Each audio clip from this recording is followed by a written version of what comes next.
تو حضور نے بھی جو باتیں کہی تھی اگر کر کے نہ دکھاتے تو کہتے ہونے والی بات نہیں، شاعری ہے۔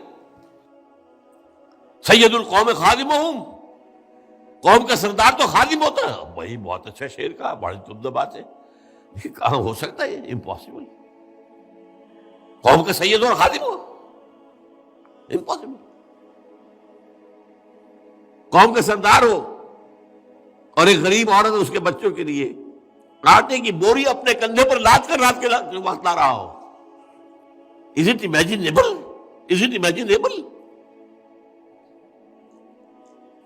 لاکھوں مربع میل کے اوپر حکم جس کا چل رہا ہے، وہ بیت المقدس کا سفر کر کے جا رہا ہے، اور وہ بھی سرکاری وزٹ ہے، کوئی کسی کو علاج کے لیے نہیں جا رہا، کسی بیٹے کی کانووکیشن میں شرکت کے لیے نہیں جا رہا، معاذ اللہ۔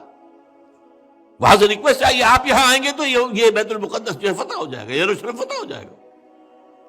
اس لیے کہ وہاں کے عیسائی علماء نے کہا تھا اے مسلمانوں، ہماری کتابوں میں لکھا ہوا ہے کہ یہ شہر فتح ہوگا، لیکن جس کے ہاتھوں فتح ہوگا اس کی کچھ نشانیاں تم میں وہ نہیں ہے، یہ کبھی فتح نہیں ہوگا تمہارے ہاتھوں، چاہے تم قیامت تک پڑے رہو۔ اس لیے کہ یروشلم کی فصیلیں بہت اونچی تھیں، اندر سے سیلف سفیشینٹ، پانی اور ہر چیز موجود۔ تو ابو عبیدہ بن الجراح رضی اللہ تعالیٰ عنہ، امین هذه الامہ، ان کی گئی ہے ریکویسٹ دارالخلافہ آپ تشریف لائیں تو یہ شہر فتح ہو جائے گا۔ یہ سفر کیا ہے 700 میل کا سفر، ایک اونٹ اور ایک خادم ساتھ ہے، کوئی خدم و حشم نہیں، کوئی باڈی گارڈ نہیں، کچھ نہیں۔ اور چونکہ اسی پر راستے کا راشن بھی ہے تو وقت پہ ایک آدمی بیٹھ سکتا ہے۔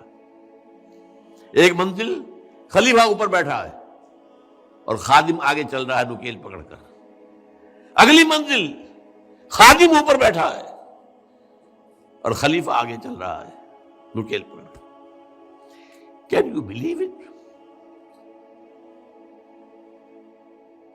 ہمیں عظمت کا احساس ہوا جب معلوم ہوا کہ چون لائی کی بیٹی بھی سائیکل پر جاتی تھی کالج، یا عبدالجوان ناصر کا بیٹا یا بیٹی بھی جاتی تھی اسی طرح۔ ٹھیک ہے، یہ بھی اچھی بات ہے۔ جب مجھے معلوم ہوا تھا ہندوستان کا وہ جو ریلوے کا منسٹر تھا لال بہادر شاستری، جب وہ مرا ہے تو میں حیران ہوا۔ اٹ واز ڈسکلوزڈ، اس کا کوئی گھر پورے انڈیا میں نہیں تھا۔ سوال پیدا ہوا کہ اب اس کی بیوی بیوہ ہو گئی، کہاں جائے؟